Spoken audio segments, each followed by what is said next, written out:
Welcome back. Congress సర్కార్ ప్రతిష్టాత్మకంగా తీసుకున్నటువంటి ప్రాజెక్ట్, ఇంకా చెప్పాలంటే సీఎం రేవంత్ గారి కలల ప్రాజెక్ట్ ఫ్యూచర్ సిటీ. నిన్న ఫ్యూచర్ సిటీకి సంబంధించి కమిషనరేట్ భవన శంకుస్థాపన జరిగింది. ఈ కార్యక్రమంలో సీఎం మాట్లాడుతూ డెఫినెట్గా ఇది తెలంగాణ భవిష్యత్ తరాలకు ఒక వరం అని అన్నారు సీఎం రేవంత్ రెడ్డి. సో ఆ దిశగా మేము ఖచ్చితంగా ముందుకెళ్తాం, తాత్కాలికంగా వాయిదా పడవచ్చు, కానీ ఖచ్చితంగా ఇది కంప్లీట్ చేసి తీరుతాము అని చెప్పేసి, తెలంగాణకి ఇది ముఖ్యం అని చెప్పి మాట్లాడడం జరిగింది. సో ఇక్కడ పర్టికులర్గా భూసేకరణ అనేది చాలా ఇంపార్టెంట్. ఆల్మోస్ట్ 90% కంప్లీట్ అయింది, బట్ ఇంకా 10% మిగిలి ఉంది. ఇవ్వనటువంటి వాళ్ళు ఇవ్వాల్సినటువంటి అవసరం ఉంది. అండ్ ప్రస్తుతం రేట్ ఎట్లా ఉన్నాయో చూస్తూ ఉన్నారు. అనవసరంగా లీగల్ చిక్కుల్లోకి పడకండి. ఇప్పుడు తీసుకుంటే ఎకరాల్లో కొనుక్కోవచ్చు, తర్వాత తీసుకుంటే గజాల లెక్క కూడా కొనుక్కునేటువంటి సిచ్యువేషన్ ఉండదు అని చెప్పేసి చెప్పినటువంటి క్రమం అయితే చూస్తున్నాం. అసలు వాట్ ఈస్ ఫ్యూచర్ సిటీ? 2.5 ఏళ్లలో ఇది కంప్లీట్ అవుతుందా? ఇది కంప్లీట్ అవుతే తెలంగాణ రూపురేఖలు మారుతాయా? అసలు ఎలా ఉంటుంది ఇది? ప్రజలకు సంబంధించి ఫ్యూచర్ సిటీ ఇక్కడ ఇది ఉంటుందంటే అది ఉందంటే, ఇక్కడ ఒక క్లియర్ ఎక్స్ప్లెనేషన్ కానీ లేదా పార్టీల అభిప్రాయం కానీ తీసుకునేటువంటి ప్రయత్నం చేద్దాము. గెస్టులు కూడా సిద్ధంగా ఉన్నారు, పార్టీల సీనియర్ లీడర్స్. అశోక్ గారు, వీరు బీజేపీ సీనియర్ నాయకులు, అధికార ప్రతినిధి. నమస్తే అండి Ashok garu, welcome to the debate. నమస్తే అండి. లక్ష్మీ నరసింహారెడ్డి గారు, వీరు బీఆర్ఎస్ సీనియర్ నాయకులు. నమస్తే అండి లక్ష్మీ నరసింహారెడ్డి గారు, welcome to the debate. Congress senior నాయకులు మానవతరాయ్ గారు. మానవతరాయ్ గారు నమస్తే అండి, వెల్కమ్ టు ద డిబేట్. మానవతరాయ్ గారు, ముందుగా అసలు వాట్ ఈస్ ఫ్యూచర్ సిటీ అంటే, సామాన్య ప్రజలకు కూడా ఫ్యూచర్ సిటీ అనేటువంటి ఈ కార్యక్రమాన్ని ఇంత ప్రతిష్టాత్మకంగా ఎందుకు తీసుకున్నారు? ఫ్యూచర్ సిటీ అంటే ఏంటి? దీనివల్ల తెలంగాణ ముఖ చిత్రమే మారిపోతుంది, భవిష్యత్ తరాలకు ఇది ఖచ్చితంగా అవసరము అని చెబుతున్నటువంటి క్రమంలో దాన్ని మీరు ఎక్స్ప్లెయిన్ చేస్తారా? ఇప్పుడు ఉన్నటువంటి హైదరాబాద్ నగరంలో 1.5 కోటి మంది జనాభా ఉన్నారు. అవును. అదేవిధంగా ఈ జనాభా అవసరాలు తగ్గట్టు ఒక కొత్త నగరం రావాలి. ఎందుకంటే శంషాబాదు అంతర్జాతీయ విమానాశ్రయం చుట్టుపక్కల కూడా అభివృద్ధి చెందటం వల్ల తెలంగాణ రాష్ట్రానికే ప్రయోజనం.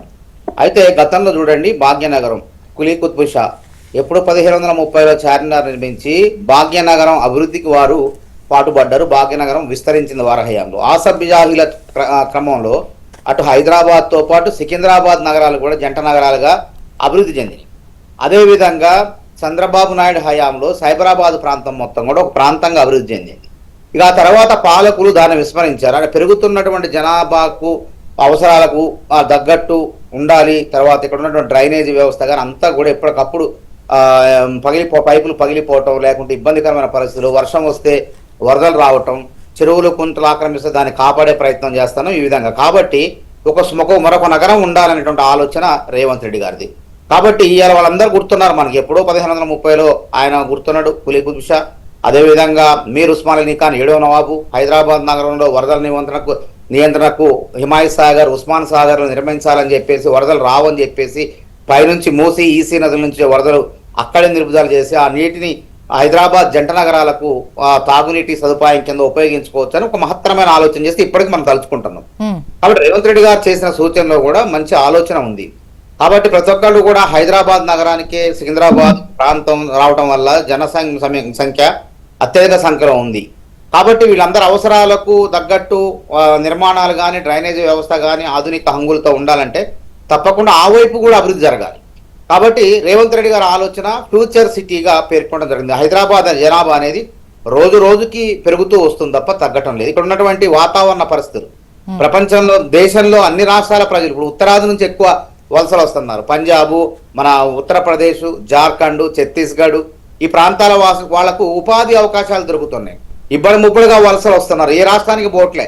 అటు ముంబైని వదిలిపెట్టారు, ఇటు బెంగళూరు వదిలిపెట్టారు, చెన్నై వదిలిపెట్టారు. కేవలం బీహార్, వీళ్ళందరి దృష్టి కూడా హైదరాబాద్ పైనే ఉన్నది. అదేవిధంగా సంపన్న వర్గాలు కానీ, ఇంకా ఐటీ రంగం కానీ ఇక్కడ ఉధృతంగా అభివృద్ధి చెందుతున్న తరుణంలో ఇక్కడే ఆవాసాలు ఏర్పడి ఇక్కడే ఉంటున్న పరిస్థితుల్లో ఇక్కడ వారి అవసరాలకు తగ్గట్టుగా ఇక్కడ ఉన్నటువంటి పరిస్థితులు అనుకూలించట్లేదు. కాబట్టి ఒక నగరం అంటే జనాభా విస్తరించే విధంగా ఇటు నుంచి అటు తీసుకుపోయే విధంగా అక్కడ కూడా నిర్మాణాలు చేయటం వల్ల చక్కనైనటువంటి వాతావరణంలో మంచి ప్రపంచ స్థాయి నిర్మాణాలు చేసి టోక్యో నగరం, జపాన్ సంబంధించినటువంటి నగరాల స్థాయిలో తీర్చిదిద్దాలన్న ఆలోచన. అది మంచి ఆలోచనే కదా. కాకపోతే అక్కడ ఆటంకాలు ఉన్నాయి కొంత. 90% మేర భూసేకరణ జరిగింది. ఒక 10% మంది రైతులు కొంచెం ఇబ్బంది పడుతున్నారు ఇవ్వటానికి.